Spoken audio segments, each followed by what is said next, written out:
there's just one very specific technique that makes Kanye's samples so much better than anyone else. And in this video, I'll be revealing not one, but 3 Kanye techniques. So today we'll look at Kanye's sampling secret, then we'll look at the way he uses his samples, and we'll finish with the way to tie all of it together into a complete song. So without further ado, here is the one technique that made Kanye West samples special.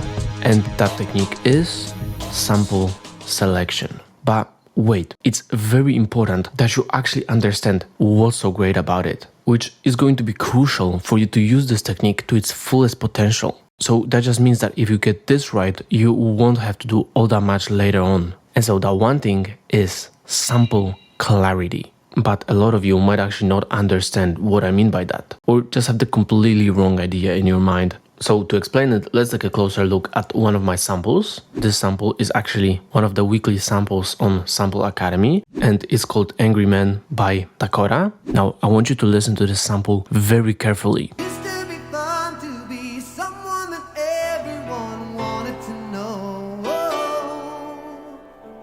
It's not actually all that clean. It's quite compressed. There is an audible white noise playing in the background, and there's a lot of reverb with slight clipping throughout the sample. Now, does this mean my sample is not clear? No, it actually doesn't. And that's because it's not what sample clarity means. So sample clarity is its understandability, or in other words, readability. Notice that with whatever sample Kanye uses, you're never guessing what's happening in the sample. It's always just so clear what the sample is about. And I mean that both with lyrics and with the musical ideas. But don't take my word for it, just listen for yourself. So here's the sample Kanye used for Through the Wire.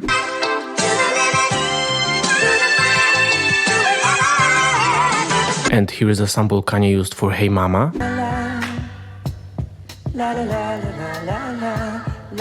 In both of these samples, you don't really have to guess what's happening there, because the ideas are just so clear and they pop up right at you.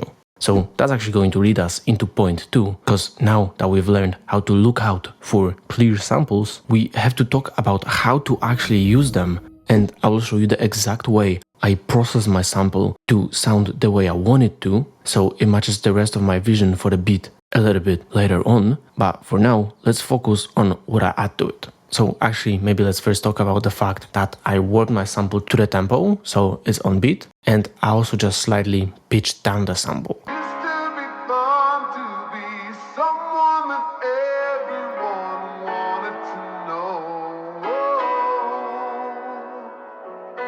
I still keep the clarity of the sample intact, but it just adds this like different taste to the sample. So now I'm gonna start adding my instruments, and the first instrument that I'm gonna add is this bass right here.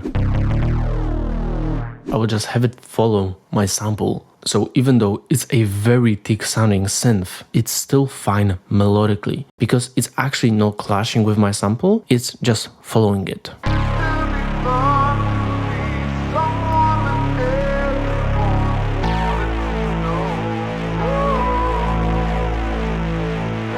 And now for the chords that I added, I actually grabbed another very full sounding synth sound from Juno 6, and it sounds like this. And I built down my chords that look like this.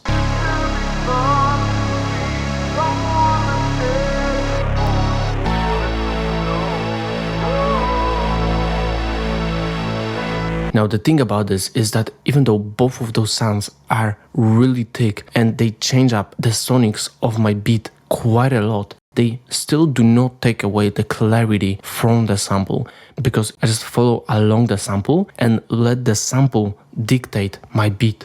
And now, as I promised you earlier, here is the exact way I processed my sample. And so I actually was inspired by this vocal effect on this song by Somber called 12 to 12. And I wanted to make something similar with the sample. But it turned out pretty hard because I didn't have the isolated vocals. I just had the entire sample in one stem. So I needed to add quite a lot to make it work. And what I did was first I added this preamp to kind of saturate the vocals of the sample. Next up, I added a EQ to tame some of the frequencies. And by the way, there's going to be quite a lot of EQs to tame the frequencies of the sample. which next up we once again have EQ. It's just a dynamic EQ that's kind of gonna compress some of the like runaway frequencies that are gonna pop up. A compressor to squeeze all of it together. Another EQ to tame frequencies. Once again, a compressor that's gonna smooth everything out. And so after all that, it's gonna sound like this.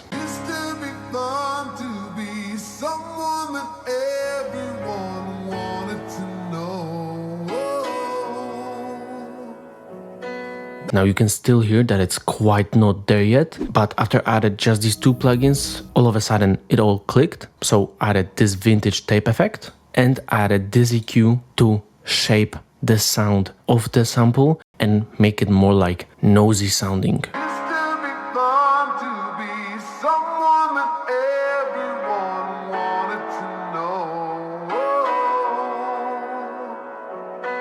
But now we just have one last point to tie all of this together, and that point is lean into your sample. And it's actually a pretty simple point, but I still see so many people that just get this completely wrong. So I needed to include it in this video. So basically, when you sample and you use a song, it's already going to give your beat a topic and a vibe. Therefore, you might as well just lean into that and don't fight with it. Notice that when Kanye samples a song, he always just builds his lyrics and topics on top of the sample. For example, he uses the Through the Fire sample to build his Through the Wire topic on top of that.